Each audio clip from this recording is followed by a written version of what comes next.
20 Memories. Author, Wild Wolverine. Inside the airstrip at Safar Jone Military Airport in New Delhi, Lieutenant Goya is anxiously waiting for a special commuter plane from the Ministry of Defense to take him back to Bareilly Airport. He is not in a good mood.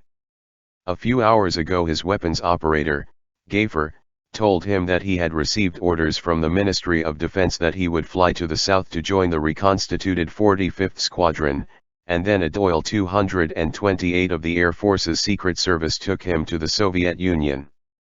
Rua Air Force Base. Goya had never seen Jafar's excitement like a child, which was completely beyond Goya's expectations. He thought that he had never seriously considered the feelings of this cockpit brother before. Jafar had always been so eager to fly an advanced fighter jet by himself, but for some reason he never indicated his intentions. Now Jafar has his wish and will soon be flying the world's lightest supersonic plane built by Hindustan Aerospace, while Goya is left alone in an empty terminal waiting to return to Bareilly. He has also heard rumors of an imminent full-scale war, and he will run in with a novice in the brutal battle that will soon come. The plane of the Secret Service Squadron did not arrive, and the ground vehicle of the Ministry of Defense came.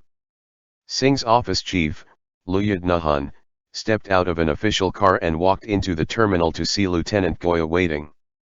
"Captain, the plane won't be here for the time being.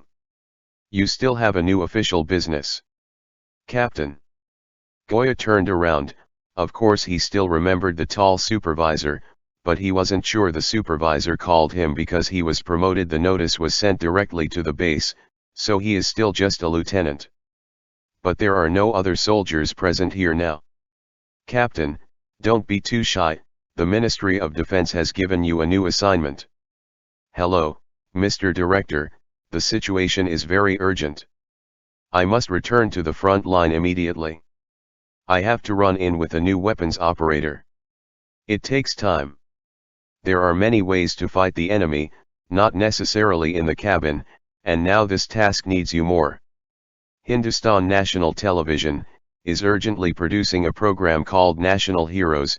You are the number one identified by the Ministry of Defense. TV.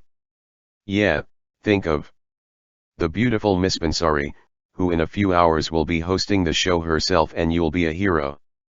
Bansali of India Today, Miss.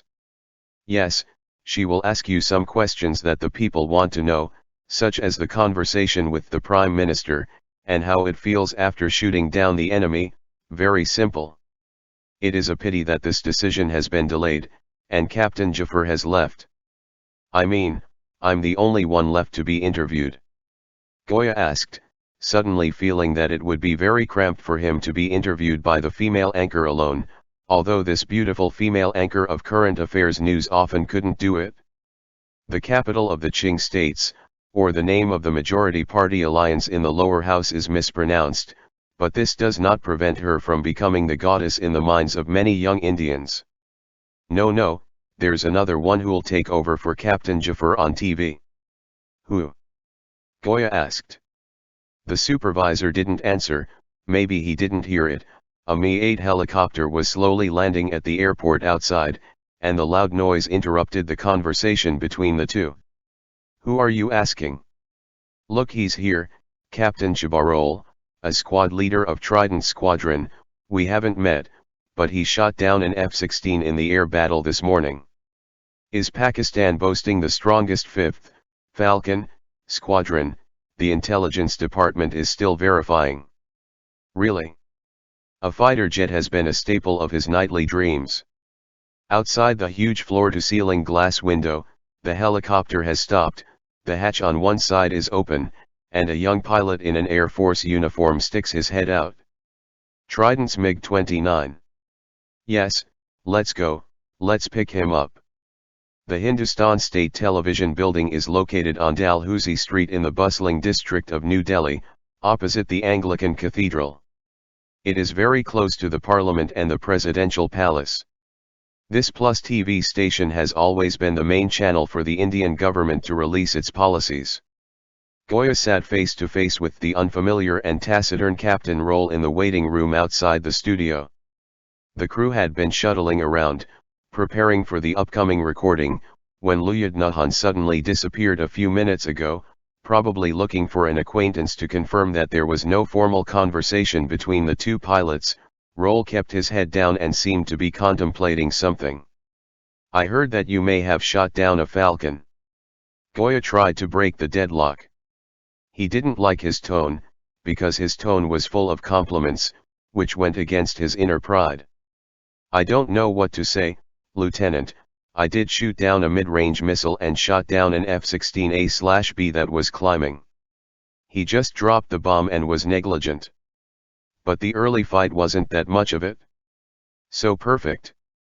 Goya was taken aback by Captain Roll's words, and he waited silently for the captain to say it himself.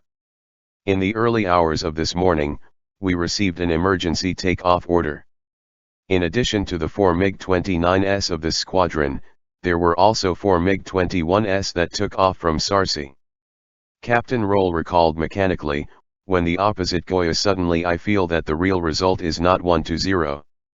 Just like the result of his own victory is not actually 2-0. They have a damn AWACS always giving early warning 250 kilometers west of the border and our AWACS never shows up.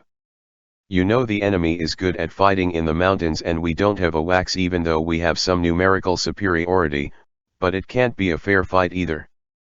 Goya nodded. He completely agreed with Captain Roll's statement that India's most powerful Falcon pre-warning machine is too small, and the 181 Squadron's HS-748 shape the aircraft's attendance rate is so low that it is difficult to expect it to play any role in actual combat. "We were ordered to get to the engagement point. The enemy had finished bombing. We fired a few R-77s and successfully shot down that F-16. It was doing a pull-up at low altitude, not doing any maneuvers. Then the MiG-21 leader said, their flight radius is approaching, and they need to evacuate the battlefield. Then what? We noticed the approach of 2 F-16s of No. 5 Squadron, and our attention was completely attracted by them. But Roll trapped in painful memories again. However, there was a thunderbolt that rushed at us like crazy. I don't know how to describe it, he was really single-handedly charging us. Thunderbolt. Somehow, Goya suddenly remembered himself. Of course, reason told him that it couldn't be the same plane. I commanded my squad and fired 4 R-27 missiles at it and it was about 17 kilometers away and it flew super low and used the ravine to get those missiles out and it disappeared from the radar screen. I last saw him the action on the radar was a turn, and I thought he was going to flee. Actually he turned to a MiG-21. Goya asked, realizing this time that either all PAF pilots had reached a high tactical level, or Roll was talking about the same plane he saw.